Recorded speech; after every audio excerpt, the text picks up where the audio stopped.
বাংলাদেশের ছাত্ররা কোটা বিরোধী আন্দোলন করে জয় পেয়েছে এবং জয় পাওয়ার পর তারা কে কী পেয়েছে সেটা নিয়ে আজকের ভিডিও। প্রথম হচ্ছে এই যে ভাই, এই ভাই কী পেয়েছে না, একটা ঘড়ি পেয়েছে।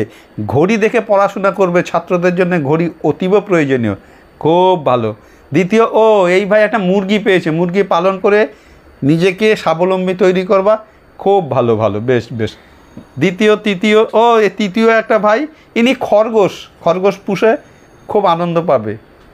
আর একটা ভাই ইনি একটা হাঁস নিয়ে গেছেন, শেখ হাসিনার পোষা হাঁস, খুব ভালো, এটা খুব ভালো কাজে দেবে।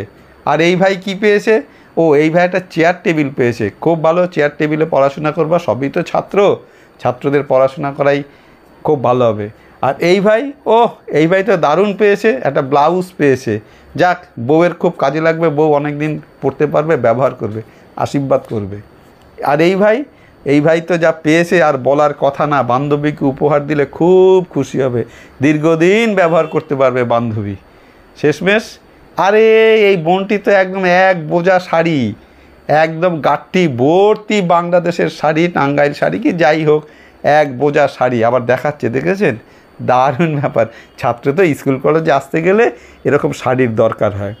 আর ইনিও নাকি ছাত্রছাত্রীদের মধ্যে পড়েন, একটা সুটকেস ভর্তি মালপত্র নিয়ে যাচ্ছে, পরে দেখা গেল ইনি নাকি ছাত্রী নয়, ডাক্তার।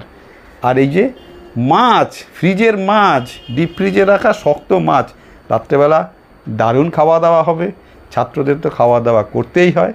আর ইনি বাবা, কচুর শাক এটাও বাদ গেল না। যাই হোক বন্ধুরা, এরকম প্রচুর জিনিস ছাত্র আন্দোলন করে পেয়েছে। আগামী দিনে এরকম আরও ভিডিও দেখাবো, আরও ছাত্ররা কি কি পেয়েছে এবং ভবিষ্যতে ছাত্ররা আরও কি কি পাবে। বন্ধুরা, ভিডিও যদি ভালো লেগে থাকে তাহলে অবশ্যই একটা লাইক, শেয়ার, কমেন্টস করবেন। আর এরকম ভিডিও পেতে গেলে আমার চ্যানেলটিকে সাবস্ক্রাইব করবেন। নমস্কার বন্ধুরা, সবাই ভালো থাকবেন।